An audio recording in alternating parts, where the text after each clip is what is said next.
अपना radio 96.9 FM में आप सभी का स्वागत है। आप सुन रहे हैं हमारा विशेष कार्यक्रम अपने अतिथि, मैं हूं कविता। दोस्तों, आज हमारे शो में एक बहुत ही खास मेहमान है जिनका काम रहस्यमयी, रोमांचक और जीवन बदलने वाला है। हम बात कर रहे हैं मशहूर टैरो कार्ड रीडर शिविका शर्मा की। शिविका शर्मा एक अनुभवी टैरो कार्ड रीडर है जो अपनी गहरी समझ, आध्यात्मिक दृष्टि और जीवन को दिशा देने वाले मार्गदर्शन के लिए जानी जाती हैं। हालांकि शिविका ने सैकड़ों लोगों की मदद की है जिनमें रिश्ते, करियर, स्वास्थ्य और आध्यात्मिकता से जुड़े सवाल शामिल रहे हैं। लेकिन शिविका का कैसे इस टैरो कार्ड की दुनिया में आना हुआ, कैसे उन्होंने इस कार्य को अपनाया, क्या उनकी लाइफ जर्नी है, आज उनकी कहानी उन्हीं की जुबानी हम सुनेंगे। तो शिविका का स्वागत करते हैं। शिविका जी, आपका स्वागत है हमारे कार्यक्रम में। Thank you so much dear, thank you very much. Shivika ji, जिस तरह से लाइफ में हम सबके कुछ ना कुछ गोल्स होते हैं और आप एक ऐसे कार्य से जुड़ी हैं जहां लोग आपको बहुत ही आशा भरी नजरों से देखते हैं, तो सबसे पहले तो अपने काम के बारे में बताइए कि कैसा ये काम है और कैसे आपको ये सूझा कि मुझे इसी फील्ड में जाना है। एक्चुअली अगर मैं इस प्रोफेशन की बात करूँ, इस फील्ड की बात करूँ, तो ये मेरे हिसाब से कुछ भी डिसाइडेड नहीं था। ये सब कुछ डिवाइन के द्वारा डिसाइडेड है।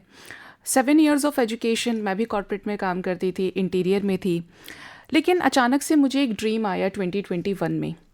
उससे पहले मेरी लाइफ में कुछ मुझे 1111 एंजल नंबर बहुत दिखा करता था, बट ये कभी पता नहीं चला कि ये इतना बड़ा मैसिव ट्रांसफॉर्मेशन मेरे लाइफ में लेकर आएगा, बहुत बड़ा ब्रेक थ्रू मेरे लाइफ में। 2021 में मुझे एक ड्रीम आया जिसके अंदर एक एंजल थी जिनके हाथ में एक मैजिकल वॉन्ड थी और उन्होंने मुझे बोला कि तुम्हारा इंट्यूशन और मैनिफेस्टेशन बहुत स्ट्रांग है, तुम टैरो क्यों नहीं करती हो। अब ये जो बोला उन्होंने, तो मैं बहुत सरप्राइज्ड थी कि ये कौन आई थी ड्रीम में जो मुझे ये चीज़ बोल कर गई, और बड़ी सुंदर थी ये। ऐसा हुआ मेरे साथ में। अचानक से क्या हुआ, उसके बाद मैंने उन चीज़ों पर ध्यान नहीं दिया। मैंने जस्ट एक डेक ऑर्डर कर लिया कि ठीक है, क्योंकि इससे पहले सिर्फ एस्ट्रोलॉजर्स के बारे में पता चला था। एक कुंडली थी जिसके अंदर से दिखा के पूछ लिया करते थे। ये टैरेट इज लाइक, मुझे टी भी नहीं पता था। आज स्पिरिचुअल हूँ लेकिन एस भी नहीं पता था। हाँ, रिलीजियस बिलीव्स कुछ थे कि जैसा बचपन से देखते आए उनको फॉलो करना शुरू कर दिया था। लेकिन 15 डेज के बाद फिर मुझे ड्रीम आया और उन्होंने मुझे फिर बोला कि तुम करती क्यों नहीं हो इसे यूट्यूब पर। अब की बार मैं समझ गई थी कि कोई है जो चाह रहा है और बोल रहा है कि ये चीज़ तुमको करनी है। मुझे सीधा बोला कि तुम ये सब करने नहीं आई हो जो अभी तक कर रही थी, तुमको ये काम करना है। अब उसके बाद चीज़ें स्टार्ट हो गई। इस तरीके से मैंने यूट्यूब पर अपना चैनल वगैरह बनाया और चीज़ें एकदम से फ्लो में आने लगी। मतलब मोर ओवर अगर मैं आपको बोलूँ तो इसको लोग सीखते हैं, करते हैं, और मेरी शुरुआत ही एक सपने से हो गई है जो शायद मैंने पास्ट में इस तरीके की साधना की थी, तो वो चीज़ें डायरेक्टली मुझे मिल गई डिवाइन की तरफ से। और वो चीज़ें इस तरीके से आज जो भी हूँ, ये सब उनकी ही मर्जी है जी। तो मतलब एक सपना जो है, अक्सर मतलब हमने तो यही सुना है कि सपने आपको सोने नहीं देते। सपने ऐसे देखो कि वो आपको सोने ही ना दें, लेकिन कुछ सपने ऐसे भी है जो सोने के बाद आए और वो आपकी दिशा ही बदल दें। क्या कहेंगी? देखिए, ये दोनों ही चीज़ें बहुत आप बिल्कुल डिफरेंट हो गई। एक तो मोटिवेशन से रिलेटेड हो गया आपका कि हाँ। आपके अंदर इतना स्पार्क होना चाहिए कि आप कुछ कर रहे हैं। ये पूरी की पूरी तरीके से गाइडेड था क्योंकि यूनिवर्स जानती थी कि इससे मासेस की अवेकनिंग होनी है, या ये पास्ट में इस तरीके की चीज़ें करके आई है, तो अब टाइम आ गया है, खड़े हो जाओ और शुरू हो जाओ। ये वाली चीज़ें। मैं ड्रीम्स के बारे में बात करूँ तो ड्रीम्स जनरली 2 तरह के होते हैं। एक तो हो गए साइकोलॉजिकल ड्रीम्स, जो हम बहुत कुछ देख लेते हैं लेकिन होते नहीं हैं, वो आपको याद भी नहीं रहेंगे। और एक जो रियल वाले ड्रीम्स होते हैं वो 1 से 2 दिन, 24 घंटे के अंदर पूरे हो जाते हैं। बहुत सारे विविड ड्रीम्स मुझे आते हैं जब से मैं इस जर्नी में आई हूँ, और वो पूरे ज़रूर होते हैं। कई दफ़ा मैंने देखा है कि मैं ड्रीम्स के अंदर कैलाश पे तपस्या कर रही हूँ, कैलाश पर्वत पे भगवान शिव को मैंने देखा है साधना करते हुए। अब ये जो चीज़ें हैं, जैसे कोई भी फेस्टिवल आ गया, जन्माष्टमी है, दुर्गा पूजा है, मुझे लगता है ये मेरी सोल निकल के चली जाती है और वो वहीं पे सारे एक्सपीरियंसेस करती हूँ, और थकान बिल्कुल उसी तरीके की जैसे वहाँ पर वो सारा काम मैंने किया है। और ये चीज़ आप रियलिटी में देखोगे तो मैं तो अपना टैरो कर रही हूँ सिर्फ। तो ये बड़ा डिफरेंट एक्सपीरियंस है, लेकिन इसमें सच्चाई है। जैसे कोई भी ड्रीम देखा तो बहुत बड़े बड़े चेंजेस लाइफ में आए हैं, या जिससे रिलेटेड देखा तो उससे रिलेटेड चेंजेस आ गए। तो बहुत ही गाइडेड हैं और बहुत इंटेंस एनर्जी वाले होते हैं। बहुत सारे ड्रीम्स ऐसे हैं जो कि हमने सुना है कि कुछ देखा तो उसका उल्टा होता है। जैसे आप भी समझ ही गई होंगी कि मेरा इशारा कहाँ है। लेकिन सपनों को तो अक्सर मनोचिकित्सक भी ये कहते हैं कि इट्स लाइक जो हम जैसे बार बार सोच रहे हैं वही हमको ड्रीम में दिख रहा है। तो क्या इंट्यूशंस सोचना कनेक्शन है क्या कोई? देखिए, सोचना हमारे सबकॉन्शियस माइंड का पैटर्न है। जो भी चीज़ हम सोचते हैं एंड डेफिनेटली वो मैनिफेस्ट होती है और क्रिएट भी होती है, लेकिन वो रियलिटी में नहीं होगी। अगर आपको ड्रीम में कुछ ऐसी चीज़ें आ रही हैं कि आप 2 गाड़ियों के बीच में से निकल गए, गिर गए किसी खाई में जाके, तो ऐसा नहीं हो सकता है कि 24 घंटे के अंदर आप वो चीज़ें हो जाएंगी। जो असली वाला ड्रीम होगा ना, वो आपको रियलिटी में होगा ही होगा। अभी मेरे केस में जैसे कि बहुत जनरल है, आप जानते ही होंगे कि डेथ का कोई ड्रीम आया तो हम उससे आइडिया लगा लेते हैं कि किसी की उम्र उम्र बढ़ गई। लंबी होने वाली है। लेकिन अगर मैंने वो ड्रीम देखा है, मैंने 2 से 3 डेथ देखी हैं, तो मैं ज़रूर इस चीज़ को लेकर थोड़ा घबरा जाती हूँ कि अभी आज मुझे सुनने को मिलेंगी। और ये होता है कि 2 से 3 लोगों की डेथ मेरे कानों में सुनाई आ जाती है। जो भी चीज़ें देखी हैं वो होंगी। अब मैं नहीं कहूँगी कि ये साइकोलॉजिकल ड्रीम्स होंगे। अगर वो रियलिटी में हो रहा है तो वो गाइडेड था, एक पर्पस के साथ आया था। और एनर्जी फील्ड में जो लोग काम करते हैं वो तो बहुत गाइडेड तरीके से आते हैं और उनको एक एक चीज़ स्टेप बाकायदा यूनिवर्स, जो हाई रिल्म की शक्तियाँ होती हैं हायर रिल्म से, वो सब आपको गाइड करती हैं आपकी जर्नी से रिलेटेड। तो इसमें साइंस से ज़्यादा इसमें स्पिरिचुअल फैक्टर्स हैं, और वो भी इसीलिए क्योंकि आप पास्ट में ये चीज़ें करके आए हैं, ये प्रैक्टिसेस में आपकी रही हैं चीज़ें। तो अक्सर हमने शिविका सुना है कि कर्म करो, फल की चिंता मत करो, कर्म अच्छे रखो तो आपको अच्छा अच्छा रिजल्ट मिलेगा। एक्चुअली क्या ये सच्ची बात है? ये 100% सच है। और मैं खुद एक बहुत बड़ी कर्मा बिलीवर हूँ, कर्म योगी बोलती हूँ खुद भी, क्योंकि कर्म आपके आगे के रास्ते को साफ करते हैं। अगर आपका घड़ा पीछे से बड़ा ख़राब है, आप इसलिए पूजा पाठ कर रहे हैं, बहुत सारी चीज़ें कर रहे हैं, आप ये सोच रहे हैं कि ये कट जाएगा, ये ख़त्म हो जाएगा, तो जो आपने पहले बनाया है वो आपको काटना पड़ेगा, खुद ही आप काटेंगे। लेकिन आपको डिवाइन की तरफ से इनफ स्ट्रेंथ, पावर मिल जाती है कि आप उसे काट पाएँ। जिस दिन से आपको पता चल गया कि कर्मा लौट कर आता है, तो आप लौट कर तो वही चीज़ें लेना चाहेंगे जो आपने अच्छी करी होंगी। कोई नहीं चाहता कि हमारे पास बुरी चीज़ें आएँ। तो इसीलिए यहाँ पर मैनिफेस्टेशन, लॉ ऑफ कर्मा बहुत तरीके से काम करता है। और देखिए, कर्मा का जो फैक्टर है, कर्मा जो अपने आप में टर्म है, जितना स्पिरिचुअल है उतना प्रैक्टिकल भी है। आप भगवान के साथ रिश्ता कर्म से कर्म का रखेंगे और कर्म आपके अच्छे हैं, तो वही अच्छे जो कर्म है ना, वो आपके प्रियजनों के बीच में आ जाएंगे आपको प्रोटेक्ट करने के लिए। लेकिन अगर आप ये सोचेंगे कि मैंने तो ये कर दिया, अब घर में कोई डेथ नहीं हो सकती, कोई डिवोर्स नहीं हो सकता, ये नहीं हो सकता, सब कुछ होगा। जो आपने पहले किया है वो तो यूनिवर्स रिलीज करती है, भगवान। जो आप कर यहाँ पे देखिए, अर्थ एक कार्मिक स्कूल है और आपको भेजा ही इसलिए जाता है क्योंकि आपके पास्ट के जो पनिशमेंट्स होते हैं वो पेंडिंग होते हैं। लेन देन है आपका, आपने किसी से लिया है तो आप उसे देंगे, और किसी को आपने दिया है तो आप उससे लेने के लिए आए हैं। लेकिन जब आप इन चीज़ों को समझ गए तो उसके बाद आपको बहुत सोच समझ कर चीज़ें करनी चाहिए।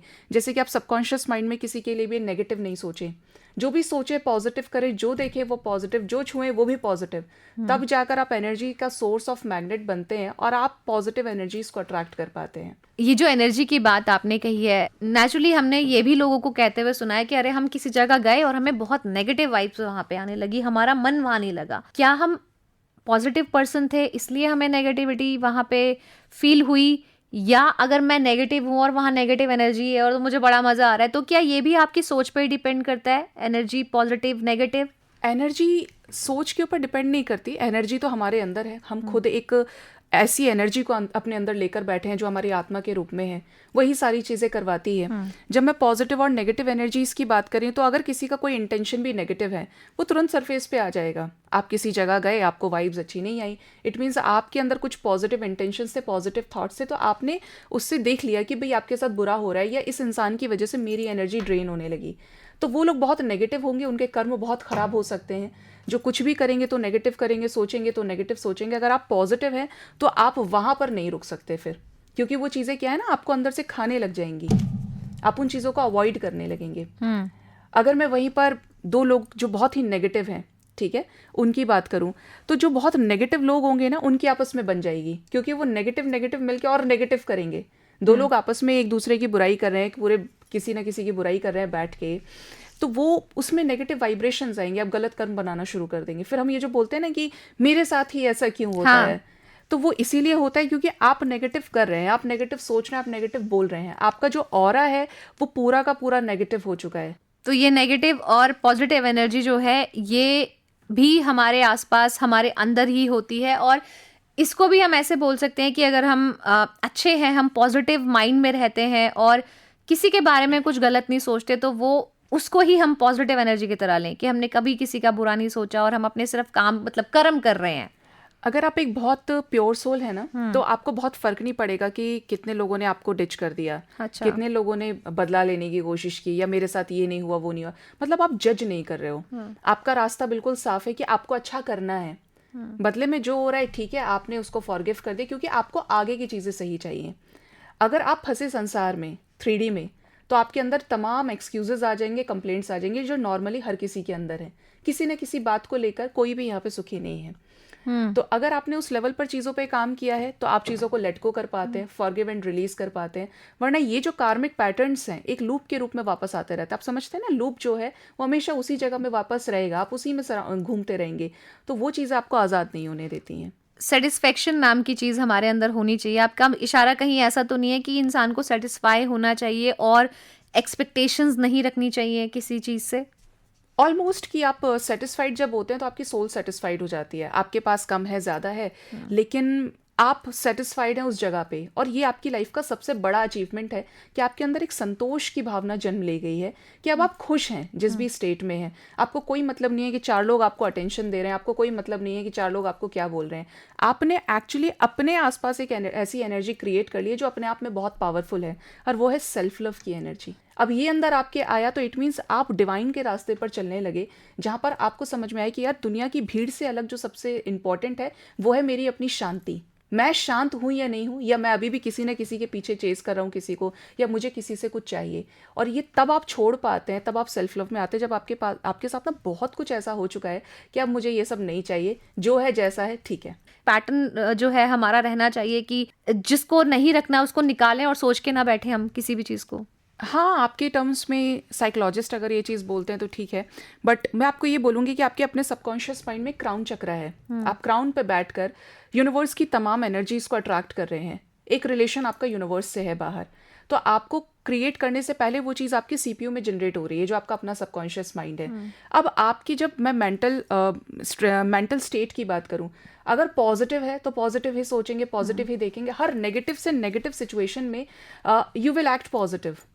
कोई भी सिचुएशन कितनी परेशानी वाली, इवन डेथ केस की भी बात करूं जहाँ पर लोग टूट जाते हैं, परेशान हो जाते हैं, अगर आप बहुत बैलेंस की तरफ आगे जा रहे हैं ना, तो आप उसको भी समझ जाएंगे कि ये एंडिंग नहीं है, यहाँ से एक बिगिनिंग है जिससे मुझे बहुत दूर तक जाना है। ये मेरे लाइफ में एक फैक्टर रहा है स्पिरिचुअल अवेकनिंग के टाइम का। जब मेरी मदर की डेथ हुई थी, तो मैंने उसे उस लेवल पे नहीं देखा कि अब सब कुछ खत्म हो गया। मुझे था कि असली वक्त अब शुरू हुआ है, और ये चीज़ वो कर पाएगा जिसके अंदर एक्चुअली एनर्जी स्ट्रांग है। वरना टूट जाते हैं लोग, खत्म हो जाता है सब कुछ। छोटे से ब्रेकअप से लोग परेशान हो जाते हैं। बिल्कुल। और आजकल तो काफी जगह हम यही देख रहे हैं कि रिश्तों में काफी टकराव है, बिखराव है, पूरी पूरी फैमिली बिखर जाती है। तो ऐसे में जब लोग परेशान हो जाते हैं तो डेफिनेटली वो अपने सितारों को ही दोष देते हैं कि कहीं हमारे जो कर्म है, हमने ऐसा क्या किया था कि जो हमारे साथ ऐसा हुआ। तो ये भी कर्म की ही बात है। तो ऐसे में जब टैरो कार्ड की बात आती है, तो ये किस तरह से आखिर जो आपके कार्ड्स हैं वो एनर्जी को रीड करते हैं, कैसे आप सोल्यूशन दे पाती हैं फिर? जब मैं कार्ड्स की बात करती हूँ, टैरो की स्पेशली, तो हर एक कार्ड के अंदर अपनी एनर्जी होती है, और हर एक कार्ड के लाखों मीनिंग होते हैं। जब इनके अंदर इतने मीनिंग है, सबसे बड़े डिविनेशन की तो ये समझ लीजिए कि जब हम कार्ड शफल करते हैं, आपने मुझसे कोई क्वेश्चन पूछा, तो कार्ड्स जैसे आउट ऑफ 78 कार्ड्स, उसमें से वही कार्ड्स बाहर निकलते हैं जो आपके सिचुएशन से रिलेटेड हैं, जिसमें आपका सॉल्यूशन निहित है। ठीक है, अगर कोई बहुत इंट्यूटिव साइकिक रीडर है तो वो उन तुरंत एनर्जीज के साथ कनेक्ट कर जाता है, क्योंकि एनर्जी आपके सबकॉन्शियस माइंड से चल रही है। कार्ड्स आएंगे वही, लेकिन आप कितने बैलेंस्ड है उस पर आप सही तरीके से प्रेडिक्शंस कर पाते हैं। कोई भी सिचुएशन है, लव लाइफ से रिलेटेड है, करियर से रिलेटेड है, हेल्थ से रिलेटेड, आपको पास्ट जानना है, प्रेजेंट जानना है, फ्यूचर जानना है, बट एक्यूरेसी बहुत नीडेड रहती है इसके अंदर। और मेजर अरकानाज आ रहे हैं, आप क्लैरिफाई करते हैं। मैं तो इसी तरीके से करती हूँ कि प्रॉपर जो कार्ड आया है, अभी तो इतना श्योर हो गई हूँ क्योंकि रोज़ रिकॉर्डिंग्स रहती हैं, रोज़ काम करती हूँ, कि मुझे पता होता है कि अब ये क्लैरिफाई करने के लिए ये वाला कार्ड आएगा। तो समटाइम्स मेरे व्यूअर्स जो होते हैं वो सरप्राइज हो जाते हैं कि मैम आपने बोला था और यही वाला कैसे आ गया, जबकि मैं सिर्फ कार्ड शफल कर रही हूँ। मैंने इतने उससे कार्ड पहले शफल कर लिए, बट आता वही है जो गाइडेड है। आपसे एंजल्स, असेंडेंट मास्टर्स वही चीज़ें बुलवाते हैं जो जिसकी नीड की वजह से वो सामने वाला उस रीडिंग को देख रहा है या कंसल्टेशन ले रहा है। तो ये प्रॉपरली जो शक्तियां हैं ना हायर रिल्म की, वो लोगों का भला करना चाहती हैं, और वो इसीलिए ऐसी हायर सोल्स को उतारते हैं धरती पे कि ये जाएं और ये हील करें सबको। लेकिन जहाँ तक आपकी बात है शिविका, आपने मुझे बताया था कि आपका ये करियर ऑप्शन था ही नहीं। आपने कहा कि आपका तो फील्ड अलग था और कुछ और बनने का ड्रीम था, तो ये भी एक डेस्टिनी होती है कि आप चाहते कुछ है और होता कुछ है आपके साथ? डेस्टिनी होती है और अपने पास्ट लाइफ कर्मास होते हैं जो हम कर्म करके आते हैं पूर्व जन्मों में। मेरे केस में मैं इसको टोटली एक फेरी टेल समझती हूँ, क्योंकि जिसका मैंने उसका एक अक्षर भी नहीं पता था मुझे, आज मैं वो काम कर रही हूँ। 7 इयर्स की एजुकेशन, जॉब, ये सारी चीज़ें जब मैं वहाँ पर भी थी तो मुझे ऐसा फील होता था कि ये मेरे लिए नहीं है, मैं क्यों कर रही हूँ ये, क्या सिर्फ सबको सेटिस्फाई कराने के लिए कि हाँ मैं काम कर रही हूँ। एक वक्त ऐसा है मैंने सब छोड़ दिया, मतलब जस्ट टेक अ ब्रेक, पहले फील करती हूँ कि मुझे चाहिए क्या खुद से। उस टाइम पर मुझे ये ड्रीम आया था, थोड़े से अप्स एंड डाउन्स मेरे अपने लाइफ में थे, मुझे एंजल नंबर्स दिखते थे, ड्रीम में कुछ अजीब अजीब से लोग आते थे। एक दिन आकर जो उन्होंने बोल दिया, इतना मानती हूँ उस चीज़ को कि जो उन्होंने बोला वो मैंने किया। मैंने उस पर क्या, क्यों, कैसे, किस लिए करना है, ये सारी चीज़ों पर कोई क्वेश्चन नहीं किया, और वो एक्चुअली क्वेश्चन मेरी सोल ने नहीं करने दिया, क्योंकि सोल रिकॉग्नाइज कर जाती है कि अब टाइम है और यही करना है तुम्हें। तो ये चीज़ें प्रॉपर डेस्टिनी जो आपके साथ होती है वो है ही। आप कर्म के साथ चीज़ें कर सकते हो। देखिए 90% आपकी अपनी डेस्टिनी आप लिखा के लाते हैं, एक एक चीज़ यहाँ पे प्री प्लान्ड है, लेकिन आपके अपने कर्म उसमें थोड़ा सा काट छाट करके उसको हीलिंग से पॉजिटिव कर सकते हैं। लेकिन बहुत सारी चीज़ें आप नहीं बदल सकते, शादी ब्याह जन्म मृत्यु ये आज भी चेंज नहीं कर सकते चेंज। और हर चीज़ को आप यही सोचोगे कि सितारे बदल देंगे, तो वो भी मुझे लगता है कि ठीक नहीं होगा कि अरे चलो कर्म तो किया नहीं और सोच के बैठ गए कि नौकरी नहीं लगी। तो ऐसा भी है कि कहते हैं, विद्वान भी कहा करते थे कि कर्म करो, फल की चिंता मत करो। तो कर्म करोगे तब कुछ करोगे तभी तो उसका फल मिलेगा। बैठे बैठे आपने सोच लिया कि अरे हमें नौकरी नहीं मिली, तो आपने उसके लिए एफर्ट कहाँ किया? तो एफर्ट करना भी ज़रूरी है आपके हिसाब से? एफर्ट करना भी ज़रूरी है, और यहाँ पर दो चीज़ें हैं। अगर आप बिल्कुल कर्मा फैक्टर पे जा रहे हो तो बहुत सारे लोग स्पिरिचुअल नहीं मिलेंगे आपको, वो सीधा बोलेंगे अरे कुछ नहीं होता, भगवान वगवान ये सारी चीज़ें कुछ नहीं होती हैं, अपना काम धाम करो, सब देखो। आप उसमें फिर एक रूड एनर्जी में चले जाते हो। बात तो ये है कि जो आपके अंदर जिनकी वजह से सांसें चल रही हैं, आप परमात्मा के अंश हैं। अब उनको तो पता है कि ये मेरी औलाद है, ये मेरी फसल है, ये किस तरीके से काम करने वाली है, ये स्पिरिचुअल है, प्रैक्टिकल है, जो भी है। तो आपको अपने आप को ट्रांसफॉर्म करना चाहिए, बैलेंस करना चाहिए। आपको कर्म से रिश्ता तो बनाना ही है, ठीक है, लेकिन आपको साथ में अपने ऊपर विश्वास भी रखना है, और ये जो डिवाइन पावर है उसके ऊपर विश्वास करना है कि अगर आपने अच्छा किया है तो एट द एंड आपके साथ अच्छा होगा। तो आप सुकून की बात जब करती हैं, तो अगर आपके सुकून की बात पूछें तो क्या आपको लगता है कि आपकी ये लाइफ ज़्यादा अच्छी है जो आप कर रही थी उससे? मतलब जब आप बनी टैरो कार्ड रीडर, तो ये ज़्यादा बेटर है या कभी सोचा कि वही ज़्यादा बेटर था? मैं बहुत खुश हूँ, और मुझे ऐसा लगता है मैंने अपने आप को जान लिया है, और इतना है कि अब मैं जब भी यहाँ से अपनी ये बॉडी छोड़ूंगी ना, तो मुझे कोई शिकायत नहीं होगी, ना कोई डिज़ायर होगी, क्योंकि जब आपके अंदर डिज़ायर बच जाएगी ना, आप दोबारा जन्म लेंगे, और फिर आप इसी भाग दौड़ में लग जाएंगे कि मेरे साथ ये नहीं हुआ है। होता है ना, आपने सुना होगा कि दादी की एक आखिरी इच्छा थी कि ऐसा हो जाए, उनके मन में बड़ा था, वो कहा करते थे। तो ये सारे वही सोल्स हैं जो कर्म से ऊपर नहीं उठ पाते हैं, और इच्छाएं रह जाएं इसीलिए वो वापस आ जाते हैं। आपने सुना होगा कि ये जो मेरा बच्चा है या मेरे भाई का बेटा है वो अपने दादाजी से मिलता है, ये उनसे मिलता है। ये बहुत सारी रियलिटी है कि आपने वहां पर भी उस चीज की एप्लीकेशन लगाई कि मुझे नीचे जाना है। अच्छा। आप फ्री नहीं हुए 3D में। और टैरोट में आने के बाद इज लाइक कि खुद को तो पता ही चला अपना एग्जिस्टेंस क्या है। अब इससे जितने भी लोग जुड़ रहे हैं वो खुद बोलते हैं कि हमें हमारा पर्पस मिल गया। आज लाइफ में जो भी कुछ चल रहा है, एक एक्सेप्टेंस ऐसा आया है कि जो पहले नहीं था। देखिए, आप सब कुछ करेंगे लेकिन लोग एक्सेप्ट नहीं करते हैं। तो जैसे हमने अब यहाँ पे नंबर्स भी काम करते हैं, और काफ़ी सारे जो नंबर्स हैं वो हमारी लाइफ में इम्पोर्टेंट रोल जो है वो प्ले करते हैं। आपको लगता है, जैसे हम कहते हैं हमारा लक्की नंबर है, सीरियसली होता है? और कैसे पता चलता है कि कौन सा लक्की नंबर है? मैं आपको सिर्फ टैरोट के हिसाब से नहीं बोलूँगी ना, एस्ट्रोलॉजी के उस फैक्ट से, लेकिन मैं आपको एक चीज़ बोलूँगी, कर्म आपका कौन सा लकी है। अच्छा। कर्म हमेशा आपको सपोर्ट करते हैं जब आपके कर्म अच्छे होते हैं, और बुरे कर्म है तो आप लकी नंबर ढूंढो, कुछ भी ढूंढ लो, कोई काम नहीं करेगा। कर्म अच्छे आपको बचाएंगे, और जो बुरे कर्म है वो पनिशमेंट देते हैं। फिर उसके बीच में ये एनर्जीज या जो भी चीज़ है, आप इसको अगर समझ पाए तो आप इसको पॉजिटिव रास्ते की तरफ आगे बढ़ जाओगे, अदरवाइज उससे कुछ नहीं होगा। तो क्या ये व्यक्तित्व में भी झलकना चाहिए? जैसे जब आपसे बात करते हैं हम लोग तो आप बड़ी पोलाइट रहती हैं, और कभी मैंने नहीं सुना अब तक ऐसा कि आपने कुछ भी ऐसे एग्रेशन में आके बात किया हो या कुछ भी। तो क्या एक पॉजिटिव एटीट्यूड या फिर अपने आप को शांत बना लेना, ये भी हमारे कर्मों से जुड़ता है क्या? कर्मों से जुड़ते हैं और आप धीरे धीरे शांत हो जाते हैं। अब मैं इसी फील्ड में हूँ, बहुत केसेस आते हैं और हर रोज़ आते हैं कि सेपरेशन है, डिवोर्स केस है, हेल्थ इश्यूज, ये सारी चीज़ें। इतनी सारी नेगेटिव एनर्जीज लेने के बाद भी आप अगले दिन एकदम भूल जाते हो, फिर से एक फ्रेश बिगनिंग कर लेते हो। तो ये सारा सपोर्ट डिवाइन का है। आप मेडिटेशन करते हैं, बहुत सारी चीज़ें, और आप हो जाते हैं शांत। जितना ज़्यादा आप डिवाइन की तरफ बढ़ेंगे ना, ईश्वर तत्व को जानेंगे, उतना ज़्यादा आप संसार को छोड़ते चलते हैं। आप उसमें है तो सही, लेकिन आप उससे अटैच नहीं है फिर। सोलमेट्स की बात हमने बहुत सुनी है कि सोलमेट होते हैं, और मुझे मेरा सोलमेट मिल गया। और हम लोग जब शादी करने के लिए जब लड़का लड़की देखते हैं, हालांकि यहाँ पे उन लोगों के लिए नहीं जो कि अब लड़का या लड़की देख रहे हैं, जो भी आजकल तो लव रिलेशनशिप का भी बहुत ज़्यादा समय है, क्या सच्ची में सोलमेट आपको लगता है कि होते हैं? सिर्फ नाम के लिए हम बोल देते हैं, और सोलमेट हमें लगता है कि जिसकी हमारे साथ आदतें मिलती हैं वो हमारा सोलमेट होता है। सोलमेट होता है। देखिए, इसमें तो 3 चीज़ें हैं। सिर्फ सोलमेट सुना है, ज़्यादातर लोग सिर्फ सोलमेट समझते हैं। मुझे मेरा सोलमेट चाहिए, मुझे मेरा सोलमेट मिल गया, मेरे सोलमेट से शादी हुई है।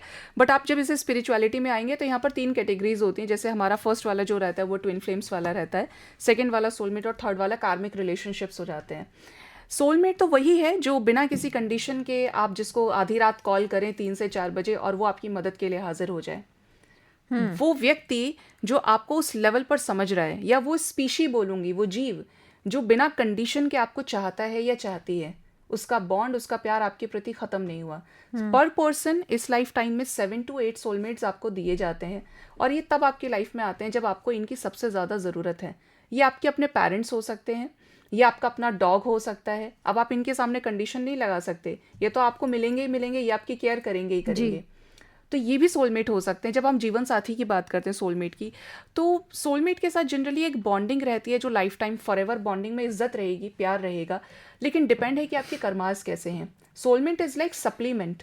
आपके खाने में ये चीज़ की कमी थी, आप बहुत परेशान थे, तो एक अच्छा सा इंसान आया, उसने आपको हील कर दिया, समझा दिया, और आपको उस लेवल पर हील कर दिया कि आप पहला दुख भूल गए अपना। ये काम करता है। हीलिंग पार्ट बहुत स्ट्रांग है सोलमेट का, क्योंकि वो आपको किसी कंडीशन से जज नहीं करता है। वहीं पर अगर वो जा रहा है या आपको ट्रिगर करने लगा, अच्छा रिश्ता खराब होता चला गया, ब्रेकअप में कन्वर्ट हो गया, सेपरेशन हो गया, डिवोर्स हो गया, बहुत गाली गलौच हो गई, बहुत प्रॉब्लम्स हो गई, तो वो पर्सन आपका कार्मिक था, उसके साथ आपका कर्मा एंड होने लगा। भारतीय जनसंचार संस्थान में हम बैठे हैं, हमारे आसपास बहुत सारे स्टूडेंट हैं और बहुत सारे बच्चे जो इस प्रोग्राम को भी सुन रहे होंगे। तो करियर ऑप्शन के तौर पे अगर हम जाने टैरो कार्ड रीडिंग को, तो क्या ये एक करियर ऑप्शन के तौर पे भी लिया जा सकता है? करियर ऑप्शन के तौर पे आप इसे ले सकते हैं, लेकिन जैसे मैंने बोला कि ये गाइडेड होता है। पास्ट में आप कुछ चीज़ें ऐसी करके आए हैं, आप हीलर हैं, तो वो चीज़ें ऑटोमेटिकली आपके लाइफ में आ जाएंगी। मैंने बड़े सारे डॉक्टर्स देखे हैं जो टैरो कार्ड रीडर्स हैं आज की डेट में। मुझे पता रहता है कि ये हीलिंग वर्क पहले करके आए हैं, दैट्स वाई इनकी हर एक काम में बहुत स्ट्रॉन्ग एनर्जी है, हीलिंग पार्ट बहुत स्ट्रॉन्ग है। करियर ऑप्शन की बात करें तो आप करियर में इसे आपको अट्रैक्ट कर रहे हैं कार्ड्स, आप ये कर सकते हैं, तो बहुत अच्छा है कि घर बैठे आप अच्छा अर्न कर सकते हो, आप लोगों की मदद कर सकते हो, लोगों की बड़ी सारी दुआएं आपको मिलती हैं, और हर तरीके से लोगों को समझ सकते हो। ज़िंदगी को अगर एक वाइडर लेवल पे आपको देखना है, समझना है, सिर्फ वो नहीं कि फ़ोटो फ्रेम में कि ये चीज़ें होती हैं। बैक साइड क्या चीज़ें हैं, वो चीज़ें आपकी टैरो आंखें खोलता है। और ये बहुत बड़ी रिस्पॉन्सिबिलिटी है कि आपने किसी से सीख लिया, तब भी बहुत सारे लोग ऐसे होते हैं जो रीड नहीं कर पाते हैं। तो it is not all about study, ये सपोर्ट है सारा डिवाइन की तरफ से, क्योंकि वो अगर शक्तियाँ आपको सपोर्ट नहीं करेंगी तो आपको कार्ड समझ में आ ही नहीं सकते, और वो आप सही प्रेडिक्ट नहीं कर सकते। प्रिडिक्ट नहीं किया जा सकता है, लेकिन ये करियर हमें अगर बनाना हो तो हम बना सकते हैं। तो क्या इसकी कोई पढ़ाई भी होती है कहीं पे? हाँ, आज की डेट में काफ़ी सारे लोग इसे सिखाते हैं, इसके इंस्टीट्यूशंस हैं, कोर्सेज हैं, प्रॉपर वो आपको सर्टिफिकेशन इसका प्रोवाइड कर देंगे। बहुत अच्छे से आपके इंट्यूशन पे वर्क करना सिखाते हैं, क्योंकि जो जितना ज़्यादा इंट्यूटिव होगा उतना ज़्यादा कार्ड्स की एनर्जी के साथ इंस्टेंट कनेक्ट कर जाएगा। तो कर्म करना चाहिए, और अच्छा कर्म हमें करना चाहिए। एक्सपेक्टेशन की जहाँ तक बात है, एक्सपेक्टेशन तो हमें कहीं ना कहीं दुख ज़रूर पहुंचाती है। तो अब यहाँ क्योंकि समय सीमा है हमारे इस कार्यक्रम की, लेकिन जाने से पहले अगर कुछ रेमेडीज़ या कुछ ऐसे यूज़फुल थॉट्स आप हमारे, या कुछ ऐसी चीज़ें बताएं हमारे लिसनर्स को जिससे एटलीस्ट उनको थोड़ा अच्छा फील हो, पॉजिटिव फील करें। और कर्म की जहाँ तक बात है तो कैसे सुधार? रेमेडीज़ की अगर मैं बात करूँ तो आप सबसे पहले तो अपने कर्म पे फोकस करिए। आपका जो कर्म अच्छा है ना, कुछ भी हो जाए आपके साथ अच्छा होगा। कोई भी सिचुएशन है, चीज़ें अपना रास्ता बना लेती हैं, बट आपको अपने कर्म पे विश्वास करना पड़ेगा। अगर आप कहीं कोई चीटिंग कर रहे हैं ना, तो फिर आपको डरने की ज़रूरत है कि हाँ, यहाँ पे मैंने ही गड़बड़ करी थी। लेकिन कर्म अगर अच्छा है तो आप पहुंचेंगे ही पहुंचेंगे उस जगह जो आपकी है। कर्म अपना रास्ता खुद बना लेता है। दूसरा क्या है कि आप हमेशा मुस्कुराते रहिए, क्योंकि जब आप मुस्कुराते हैं तो स्ट्रेस रिलीज करते हैं, और जब आप स्ट्रेस रिलीज करेंगे तो आप नेगेटिविटी मैनिफेस्ट नहीं करते। तीसरा रेमेडी तो ये है कि आप किसी से कुछ भी एक्सपेक्ट मत करो, खुद के अंदर जाइए कि आप खुद से क्या चाहते हैं। वास्तव में बोलूं तो आपको भी नहीं पता कि 5 मिनट के बाद आपके साथ क्या होगा, लेकिन अगर हम उस लेवल पर अपने आप को जान गए तो बाहर की चीज़ों को हम लेट गो करना सीख जाते हैं। जब आपका फोकस अपने ऊपर हो गया तो कौन क्या कह रहा है आपको पता है, थोड़ी देर बाद शांत हो जाएगा। तो आप हर चीज़ को जब लिमिटेड मानेंगे ना तो आप अपनी एनर्जी से जुड़े रहेंगे। शांत आप रहने की कोशिश करें, हर चीज़ में एक पॉजिटिविटी देखिए, क्योंकि देखिए लाइफ कभी ख़त्म नहीं होती, जब तक आपको सांसें मिले तब तक चलेंगी। और इस सृष्टि का सार है कि जो भी होता है अच्छे के लिए होता है जी। बुराई पर अच्छाई की विजय होती है। चाहे आज आपको लग रहा है कि आपके साथ कुछ गलत हो रहा है, 10 दिन के बाद में वही चीज़ प्रूव करेगी कि अच्छा हुआ कि मैं इससे बच गया। तो ये समझ लो कि जो भी हो रहा है अच्छे के लिए हो रहा है, और आगे जो भी होगा वो अच्छे के लिए होगा। जी, तो ये कहीं ना कहीं हमें पहले से, हम तो कब से सुनते आ रहे हैं कि जो होता है वो अच्छे के लिए होता है, और आज आपने भी कह दिया। तो जो होता है अच्छे के लिए होता है, लेकिन आपको उस अच्छा होने के लिए और किसी के साथ करने के लिए खुद भी अच्छा रहना ज़रूरी है। तो आप भी अपने कर्मों को सुधारिए, और जिस तरीके से शिविका ने बताया कि एक्सपेक्टेशन कहीं ना कहीं हमें हर्ट तो ज़रूर करती है, तो इसलिए उम्मीद ही मत करो, अपने काम पे ध्यान दो और अपने कर्मों पे ध्यान दो। शिविका जी, आप हमारे साथ जुड़ी, बहुत बहुत धन्यवाद। Thank you dear.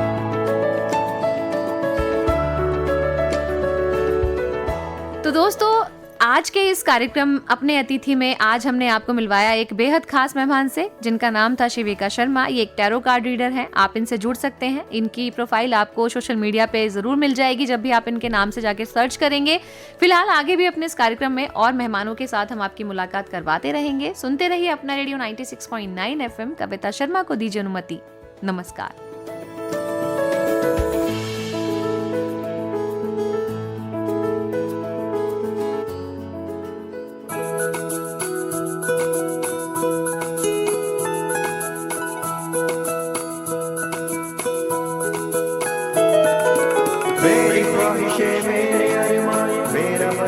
सपना जिंदगी में हर कोई समझे, हम सफर मुझे अपना अपना बस अपना।